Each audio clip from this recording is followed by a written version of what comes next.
I'm going to do a comparison between two reduced carbohydrate pasta options.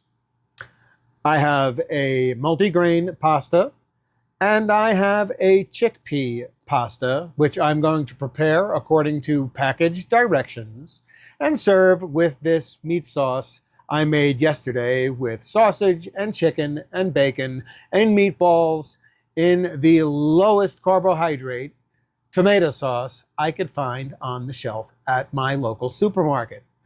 And we're going to see how these all work together. Next in the kitchen.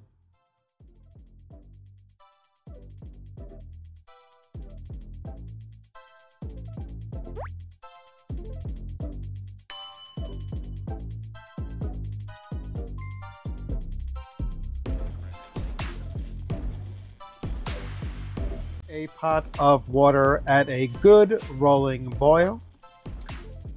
And according to package directions, the chickpea pasta wants to be boiled for 7 to 8 minutes, and the multigrain wants to be boiled for 7. So, in order for them to clock in at the same time, I'm going to add my chickpea pasta first, and then I will add the multigrain pasta and start a timer for 7 minutes. In goes the chickpea pasta.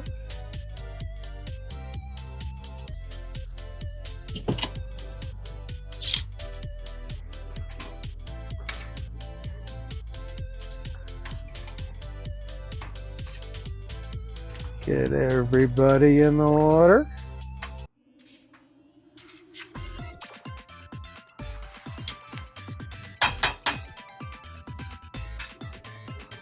In goes the multigrain pasta. Get everybody in the water.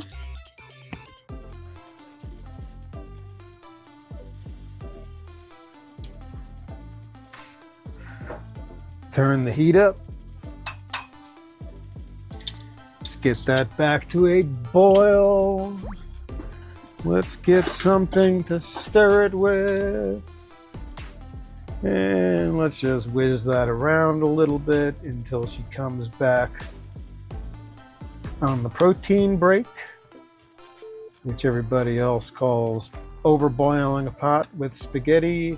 What that is, the protein from pasta boils up to the top of the water, forms a film. There it is. There's that film. Proteins and starches form a film up on the top of the pot and cause it to overboil in what is called a protein break. So we got that under control, and we're going to start the timer. There we go. I start my spaghetti timer upon it reaching that heavy-duty boil. Set that aside, and we're just going to let that kind of go for a little while, stirring frequently, as the directions always say on pasta, that you should stir it frequently. Now, this is just basically tap water, which in my case comes out of a municipal water source, wherever I happen to get my water that day. To which I have added a tablespoon of kosher salt, and I do not form an oil slick on top of my spaghetti water because I prefer that my sauce stick to the pasta. And simmer.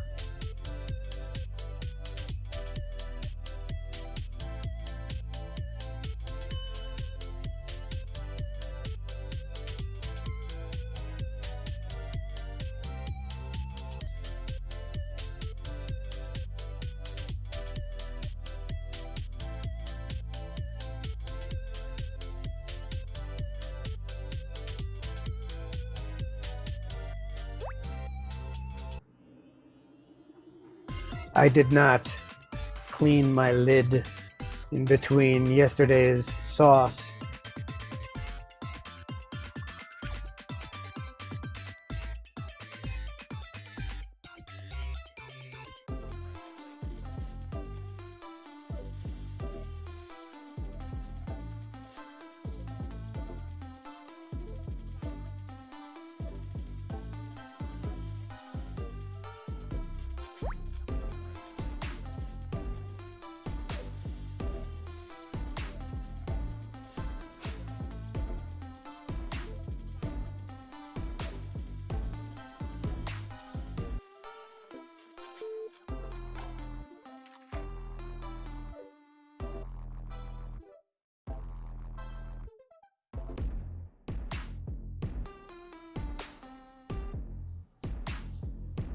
And call that done.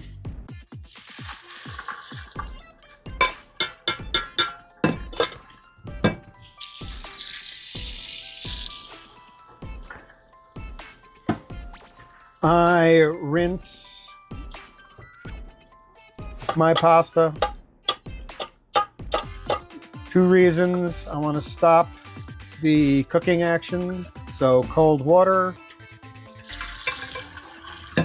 Second reason is to get any kind of residual starch off of the surface. And we're gonna see if I can actually tell the difference. See if I like these. Unfortunately, if I like one better than the other, I will have no idea which one is who.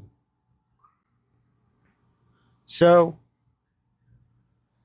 if I like all of it, then I know buy the cheaper one because they are within 4 net carbs of each other. If you go back to the nutritional information, I don't remember. I didn't add it up. I just wanted to see how this stuff tasted. Nuke a little bit of the sauce to put on the spaghettis.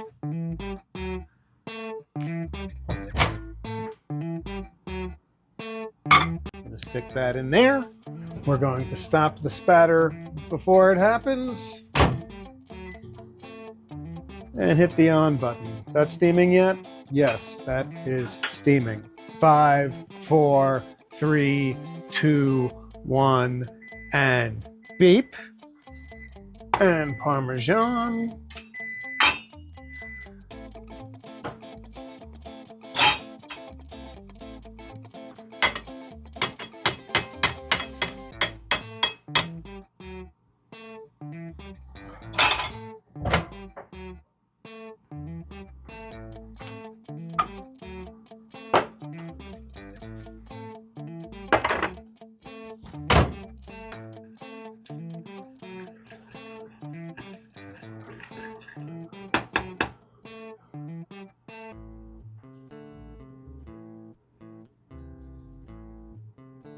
Get all that goodness there.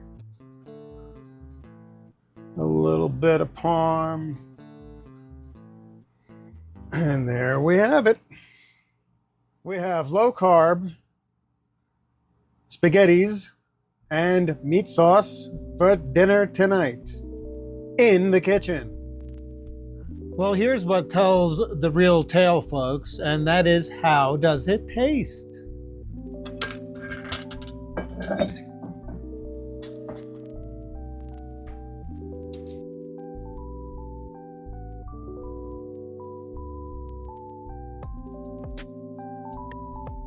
I don't drown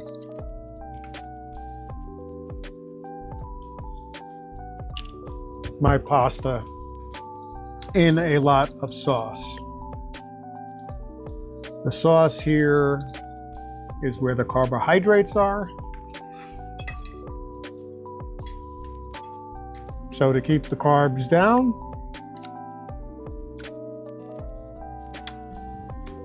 I use a minimal amount of sauce.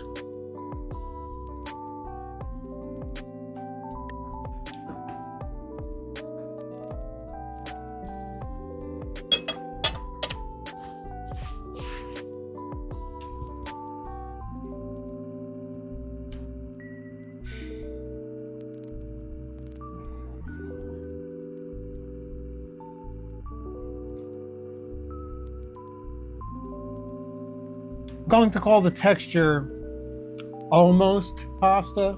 And what I mean by that is it's got a drier mouthfeel. It is al dente the way I like it, but not quite as rubbery as you may find with a gluten-filled semolina-based pasta. That being said, there are no unfortunate tastes, no unfortunate texture. You can tell that it's not real semolina spaghetti by the mouthfeel.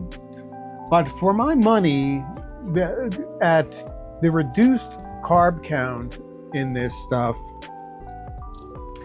I would buy either the chickpea or the multigrain pasta again.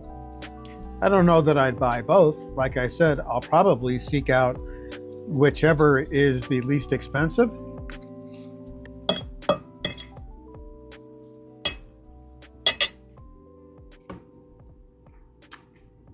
And just go with that, he says, with a mouthful of food. Okay, that's it from the kitchen. I'm going to finish my meal now. Cheers. As I noted, by way of mouthfeel, I'm going to say both of them lack elasticity. So what you end up with towards the end of your meal is a plate of spaghetti fragments. But other than that, it tastes good and it is lower carbohydrate than is normal pasta. So I'm calling this a win. Hey, thanks much. See you in the next one.